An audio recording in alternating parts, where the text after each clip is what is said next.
Mungkin kebanyakan dari kamu tidak tahu siapa River Phoenix, tapi semasa karir aktingnya, dia seringkali dibandingkan dengan Leonardo DiCaprio. Dan banyak yang bilang berkat kematian River Phoenix, karir Leonardo bisa melesat seperti sekarang.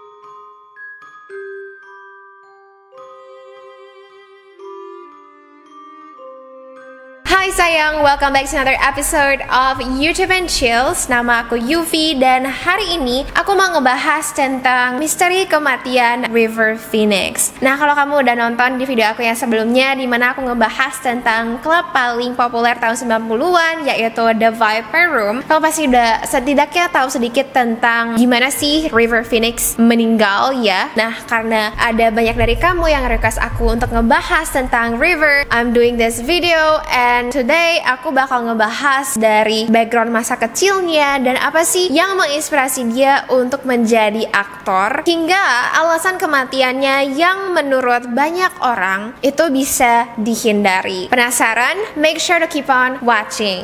Nah, aku mau langsung deep dive aja ya. River Phoenix itu terlahir dengan nama River Jude Bottom tanggal 23 Agustus 1970 di sebuah peternakan di Oregon, Amerika. Ketika dia berusia 2 tahun, ayahnya John Lee Bottom dan ibunya Arlene Dunetz memutuskan untuk pindah ke Texas. Karena mereka adalah keluarga hippie, mereka sering pindah-pindah. Aku nggak bilang kalau semua orang yang hippie itu suka pindah-pindah, tapi yang jelas untuk keluarga River itu keuangan mereka juga nggak stabil. Dan mereka itu percaya banget tentang freedom of life gitu ya. Jadi mereka suka pindah dan suatu hari mereka mengikuti sebuah agama yang bernama Children of God. Agama ini dipimpin oleh seorang laki-laki bernama David Burke. Ada banyak sekali orang yang yakin kalau ini bukanlah agama yang benar tapi yang sesat gitu ya. Karena keyakinannya itu involve sexual abuse, terutama untuk anak-anak. Iya guys, jadi mereka itu suka abuse anak-anak. Dan tampaknya ini bukan hanya rumor saja karena ketika River diinterview ya, ketika dia beranjak dewasa, dia sudah menjadi aktor, itu dia memang bilang kalau dia pernah di-abuse ketika dia berusia 4 tahun saja. Kita nggak tahu secara pasti apa sih yang membuat orang tua River ingin masuk ke dalam agama Children of God, tapi yang jelas mereka tampaknya di-brainwash. Mereka stay di agama itu selama 6 tahun. River sendiri memiliki 4 saudara lainnya. River yang paling dewasa. Nah, adik-adiknya bernama Rain, Joaquin, Liberty, dan juga Summer. I know they all have such nice name, tapi my favorite definitely itu adalah Joaquin. Like, I just love him in Joker. Anyway, dengan 5 anak pun ya, keluarga River ini sering sekali pindah-pindah. Mereka suka traveling sekaligus juga untuk spread the word of their religion gitu ya. Jadi mereka pindah dari Texas ke Meksiko, Puerto Rico, dan juga Venezuela. Nah, sejak kecil River sudah jago main gitar dan ini adalah salah satu cara dia untuk mendapatkan uang. Jadi dia itu seringkali ngamen ya di hotel, di airport untuk dapat uang, untuk support his family gitu loh, sekalian juga untuk uang jajan-jajan. Biasanya setelah dia ngamen dan dia dapat uang, dia bakal ngomongin tentang agamanya Children of God. Kenapa sih orang-orang harus masuk ke agama itu? Nah, aku sendiri tuh nggak tahu ya apakah River percaya, karena kembali lagi agama itu memang ingin member-membernya bisa merekrut sebanyak orang mungkin. Untungnya tahun 1978 orang tua River sudah lelah dengan agama itu dan akhirnya memutuskan untuk pindah kembali ke Amerika, tepatnya di California. Nah, selain itu mereka juga mengganti nama keluarga yang tadinya dari Bottom menjadi Phoenix. Jadi super cool ya ketika ibu River ditanya alasannya apa, ya cuman untuk mengganti nama belakang aja gitu loh, untuk memulai hidup baru. Tapi I kinda speculate mungkin gak sih ini supaya mereka nggak dicari sama member-member Children of God lain, kayak kenapa kalian keluar gitu ya, supaya nggak diincar. Akhirnya mereka pun mengganti nama. But that's just my opinion, okay? Anyway, selain itu mereka juga mengganti lifestyle mereka. Yang awalnya mereka itu makan daging, sekarang mereka menjadi vegan. Nah, karena mereka seringkali pindah-pindah, akhirnya River sama sekali tidak pernah sekolah sekolah. I know, kayak dia itu dari lahir sampai dia dewasa, dia itu nggak pernah sekolah. Meskipun begitu, tampaknya River adalah seorang anak yang memang talented banget. Jadi ibunya kan ingin cariin kerja buat River. Dia anggap kalau River itu pasti cocok untuk jadi aktor. Jadi ibunya pun mulai telepon ke Paramount Studio untuk audisi film ya. Apa aja sih film yang bisa dimainkan oleh anak aku gitu. Ternyata ada sebuah film nih yang berjudul Stand By Me. Si River pun dibawa untuk audisi, dan pertama kali saja dia audisi dia langsung dapat acting role-nya. Oke, that's how talented River is. Dan pada saat itu dia baru usia 8 tahun. Direktur yang mengaudisi River Phoenix untuk bermain film itu mengatakan kalau River bisa menangis dalam hitungan menit, dan dia tuh juga adalah seorang aktor yang sangat talented banget, bisa main musik dan melakukan apa aja. Direktur ini bernama Rob Reiner, di mana ketika mereka mulai syuting dan si River itu harus nangis, dia bilang kepada River, coba kamu ingat pengalaman kamu di mana ada orang dewasa yang penting buat kamu yang mengecewakan kamu. Nah, River pun pergi ke kamar lain selama beberapa menit, dan begitu keluar dia bilang oke, I'm ready. Nah, ketika syuting dimulai ya, dia langsung menangis, dan si Rob sangat kagum banget dengan acting skill River. Dia nggak pernah nanya sih kepada River, kira-kira apa sih yang bikin kamu nangis, kayak kenapa gitu kan. Nah, dari sini kalau memang benar rumor si River itu di sexual abuse ketika dia berusia 4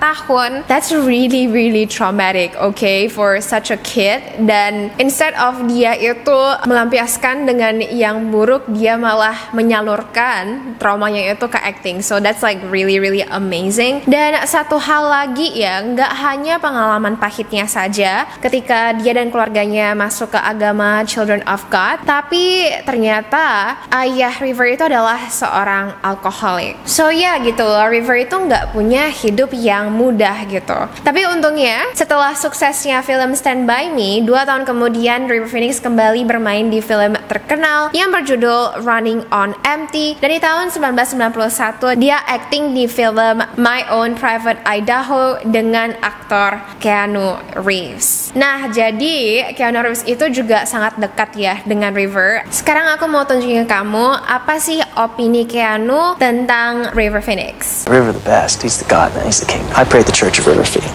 Well, I can't talk about My Own Private Idaho without talking about River. Extraordinary person, extraordinary, original, great heart, great mind, great spirit. So yeah, as you can see, River itu sangat disayang oleh Keanu, dan pada saat itu dia baru berusia 21 tahun ya. Dia tampaknya sudah punya segalanya gitu loh. Dia punya fame, dia punya money, dia hang out di tempat keren, dia punya teman-teman selebriti. He seems to have it all gitu. Tapi diam-diam sebenarnya River itu nggak suka dengan fame, oke? Ketika dia sudah meninggal, ibunya interview untuk majalah Esquire, di mana ibunya mengatakan, quote, saat River beranjak dewasa, dia menjadi semakin tidak nyaman dengan menjadi anak poster untuk semua hal baik. Dia sering mengatakan dia berharap dia bisa menjadi orang anonim ataupun orang yang tidak dikenal, tapi dia tidak pernah bisa menjadi itu. Ketika dia bukan bintang film, dia adalah seorang missionary ataupun orang yang membagikan Injil, dan memang ada keindahan dalam menjadi aktor, pria dengan tujuan dan juga seorang pemimpin. Tetapi ada juga kesepian yang mendalam, end quote. Nah, pada saat aku baca itu ya, nggak nyangka banget ya dari aktor-aktor.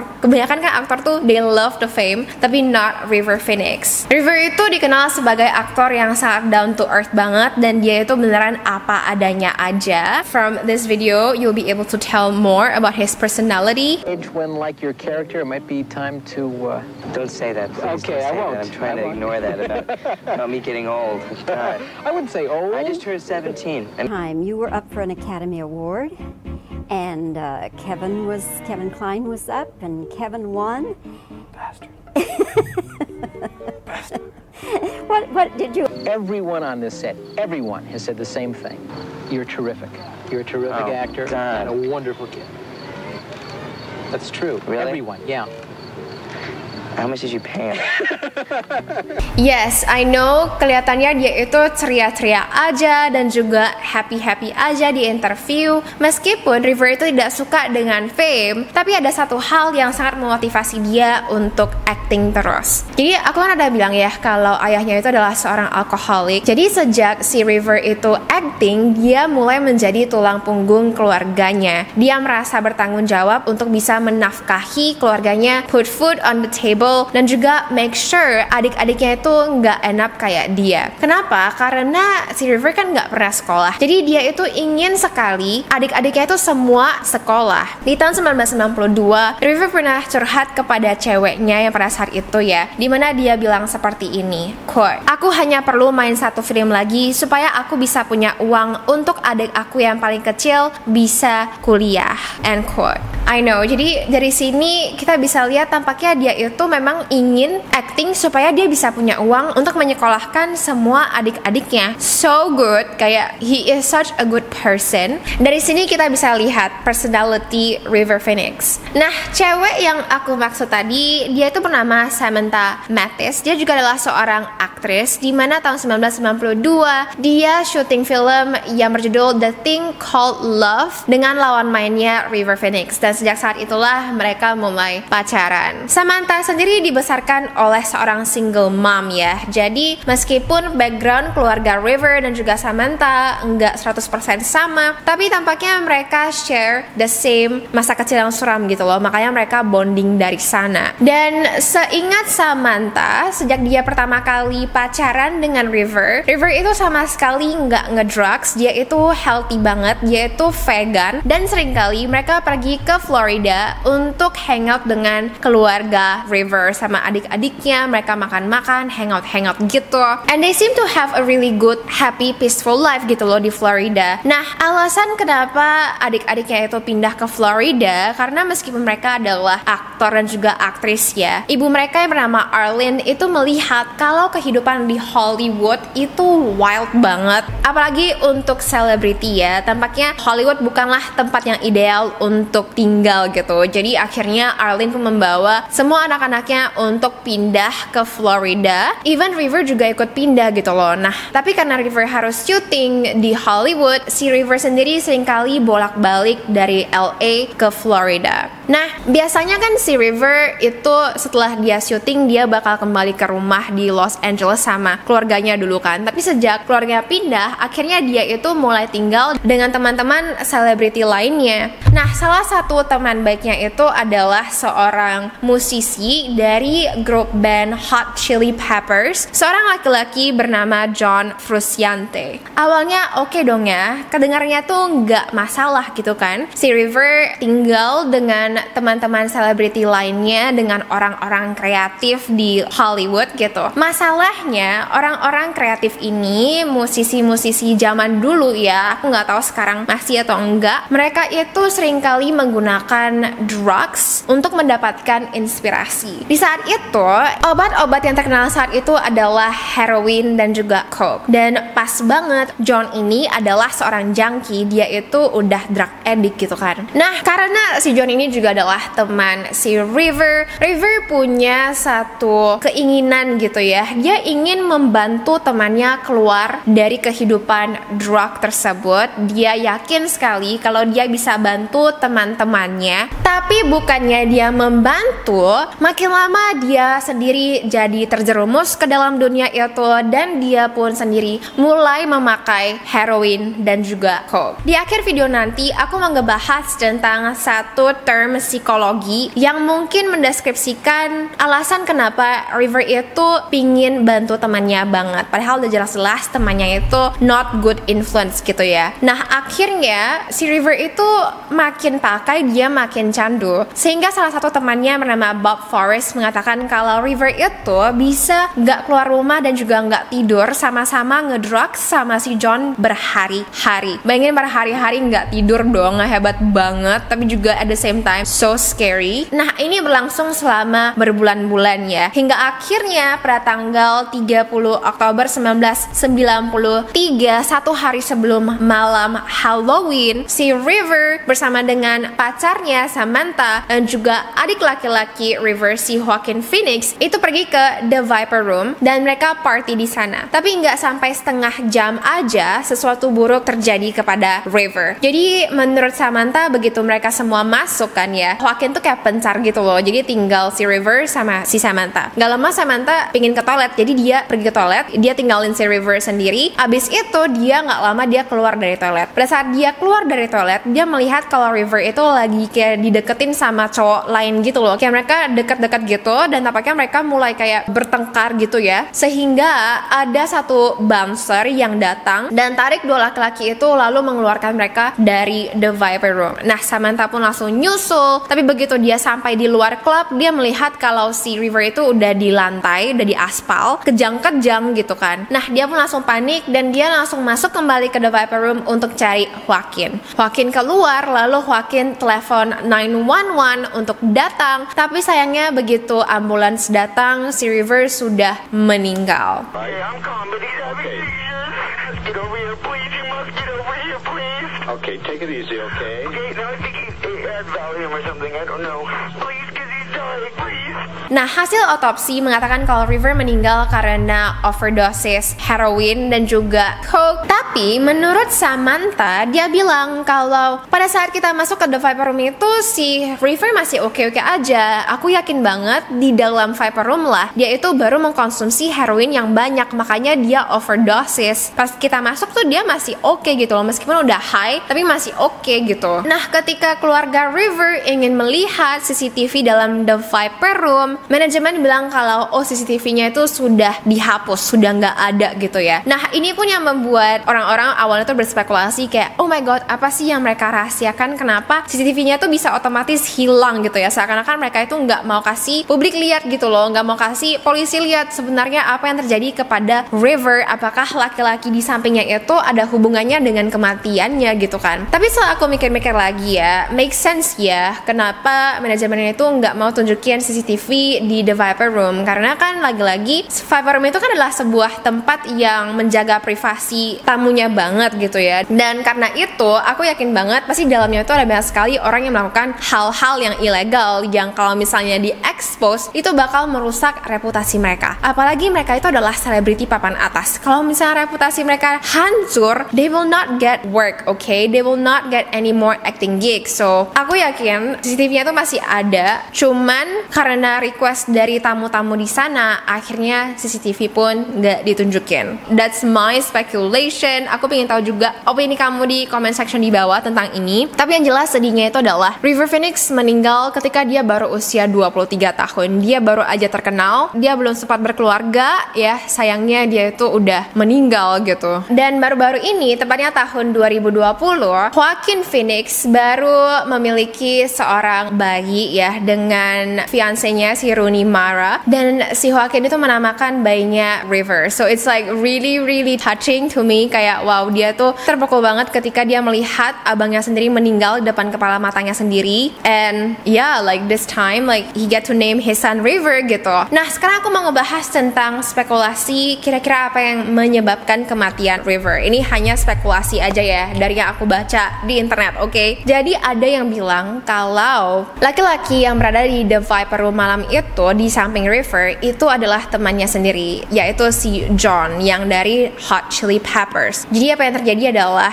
tampaknya si John itu dia kasih heroin dalam bentuk minuman ke si River. Nah, karena River percaya sama si John ya, kan mereka sama-sama ngedrugs gitu ya. Si River pun percaya, dan karena memang si John itu adalah musisi terkenal, make sense kalau dia tuh boleh masuk ke dalam The Viper Room. Nah, konon katanya si John itu kasih heroin ke River itu kebanyakan. Nah, ini pun menyebabkan River overdosis. Dari cerita ini itu kita bisa kutip ya, kalau lagi-lagi betapa pentingnya kita memilih teman. Aku pernah baca 5 orang yang kamu paling deket, yang paling sering komunikasi, itu adalah orang-orang yang akan shape your future. Jadi kalau misalnya 5 orang ini baik, sukses dan segalanya, kamu juga bakal dibawa gitu loh. Tapi kalau misalnya 5 orang ini buruk dan juga punya kebiasaan yang buruk, buruk, pola pikir yang negatif, kamu juga lama-lama akan menjadi seperti itu gitu loh. Jadi penting banget dari cerita River ini aja ya, untuk pilih teman dan juga lingkungan yang benar. Karena as you can see ya, si River ini padahal dia punya intensi yang baik, dia ingin membantu temannya keluar dari drugs. Tapi karena dia lemah saat itu, akhirnya dia yang malah ketarik ke dalam dunia yang sangat-sangat buruk tersebut, hingga akhirnya dia meninggal gitu loh. Even temannya aja nggak meninggal, malah dia yang vegan, yang very humble, yang dia mau acting supaya adik-adiknya bisa sekolah, dia yang meninggal dong. Oke, sekarang aku bakal ngebahas tentang sisi psikologis yang kira-kira apa sih yang dipikirkan oleh River saat itu.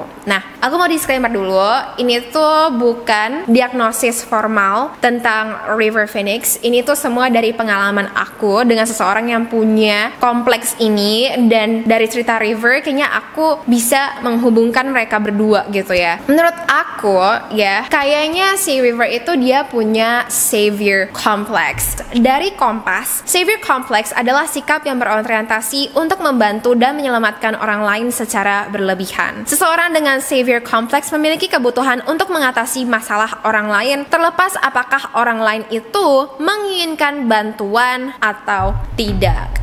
Iya, jadi dari sini kita bisa lihat kalau kemungkinan besar si John itu dia nggak minta si River untuk bantu dia keluar dari dunia itu gitu loh, dari dunia obat-obatan. Tapi karena River sendiri dia ngerasa punya kewajiban gitu ya, dia ingin membantu temannya. Tapi karena dia nggak kuat sendiri, malah dialah yang terjerumus. So, I'm speaking from my experience karena aku juga pernah kenal dengan seorang yang punya savior complex, di mana orang ini terus-menerus membantu orang lain secara berlebihan. Ini tuh lebih ke bantu keluarganya gitu ya. Kayak I'm not against person yang bantuin keluarganya, tapi aku bisa lihat gitu loh, kayak keluarganya itu dependent banget sama dia, dan saking dia banyak bantu anggota keluarganya ya, dan juga teman-temannya, itu akhirnya dia sendiri yang jadi depresi, dia sendiri yang jadi stres karena dia nggak memberikan itu dari posisi yang full gitu loh. Jadi orang-orang ini terus mengambil dari dia hingga akhirnya dia itu sendiri jadi kosong, dan saat dia mau mengisi ya, saat dia mau minta bantuan dari orang-orang yang dia bantu, karena orang-orang itu sudah terbiasa dibantu ya, they automatically ngerasa kalau kamu kan kuat ya, ngapain kamu minta bantuan aku gitu. So I wouldn't say kayak aku nggak sama sekali nggak diagnosa River Phoenix dengan ini, cuman I guess kalau misalnya kamu ngerasa kamu punya savior complex ya, dimana kamu ingin menyelamatkan secara berlebihan gitu ya, just take River Phoenix sebagai contoh gitu ya. Kayak sebelum kita ngebantu orang, kita harus ingat apakah kita sendiri kuat atau enggak. Dan aku juga yakin sih ya, pasti orang itu ada masa lemahnya. Nggak mungkin orang tuh selalu kuat gitu ya. Sekuat apapun kamu pasti punya masa-masa yang lemah. And what happen ketika kamu lemah? Kalau misalnya kamu sendiri nggak bisa nahan diri, kamu sendiri yang terjerumus ke dalam itu gitu loh, dan orang lain nggak bisa bantu gitu, karena you choose to be there in the first place, you know what I mean? So